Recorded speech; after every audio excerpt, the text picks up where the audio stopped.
মামা একটু সাইড দাও, তারা হাসাহাসি করে, বলে এই মামা এভাবেই চালাও, এই তুমি চালাইতে পারো না, এই কিভাবে চালাও, একটু জোরে চালাও। পুলিশদের উপর আক্রমণ করছে, সাধারণ মানুষের উপর আক্রমণ করছে, মানে তারা কোনো নিয়মই মেনটেন করছে না, পাটা তুলে ধুমায় চলে যাচ্ছে, আপনি ডানে বামে কোনো কিছু লক্ষ্য করছে না। বেশ কিছুদিন আগে লক্ষ্য করবেন যে বনানীতে গুলশানে অটোরিকশা তারা নিজেদের মধ্যে সমস্যার কারণে আমাদের বাইকার ভাইদের উপর কিভাবে আক্রমণ করেছেন আপনারা লক্ষ্য করেছেন।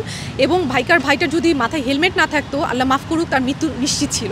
এখানে কিন্তু আমাদের বাইকারদের কোনো দোষ ছিল না। দেখেন আমরা যারা বাইকার রয়েছি আমরা কিন্তু নিয়মকানুন মেনটেন করে বা কাগজপত্র রেডি করে দেন কিন্তু রাস্তায় নামছি, কিন্তু তাদের কোনো সিস্টেম নাই।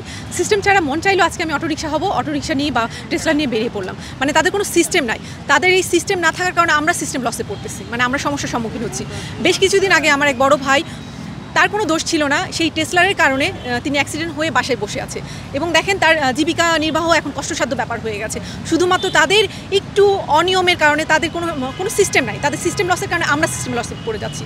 তো এই দাবিতেই যে সিটিতে টেসলা চালানো যাবে না, অটোরিকশা চালানো যাবে না, একেবারে বন্ধ ঘোষণা করতে পারছি না বা করতে পারবো না, কিন্তু আমরা সিটিতে বা হাইওয়ে রোডে বা দেখতে পারবেন হানি ফ্লাইওভারে পর্যন্ত এখন টেসলার উঠে যায়। মানে এটা আসলে আমাদের দেশে এটা আসলে খুব লজ্জার বিষয় যে আমাদের সিস্টেম থাকা সত্ত্বেও আমরা সিস্টেম মেনে চলি না। আরেকটা কথা আমি বলবো, শুধু টেসলার বা ওদের দোষ দিলেও চলবে না, আমরা যারা সাধারণ যাত্রী রয়েছি আমরাও কিন্তু একটু নিয়ম মেনে চলবো।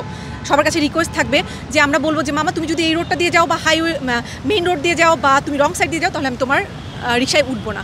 তো সেক্ষেত্রে আমাদের যার যার জায়গা থেকে প্রতিবাদ করতে হবে, আমাদের যার যার জায়গা থেকে আমাদের এগিয়ে আসতে হবে। আজকে আমরা বাইকাররা এসেছি, আমি আশা করবো যে আমরা সবাইকে আমাদের পাশে পাবো। আমরা বাঙালিরা নিজেদের উপর যদি কোনো কিছু না আসে তখন কিন্তু আমরা এগিয়ে আসি না। দ্যাটস ওয়াই আমার উপরে অনেক সমস্যা এসেছে, বিশেষ করে ঢাকা ইউনিভার্সিটির ওই দিকটায় যখন আমি প্রতিদিন অফিস থেকে বাসায় যাই তখন আমার অনেক সমস্যার সম্মুখীন হতে হয়।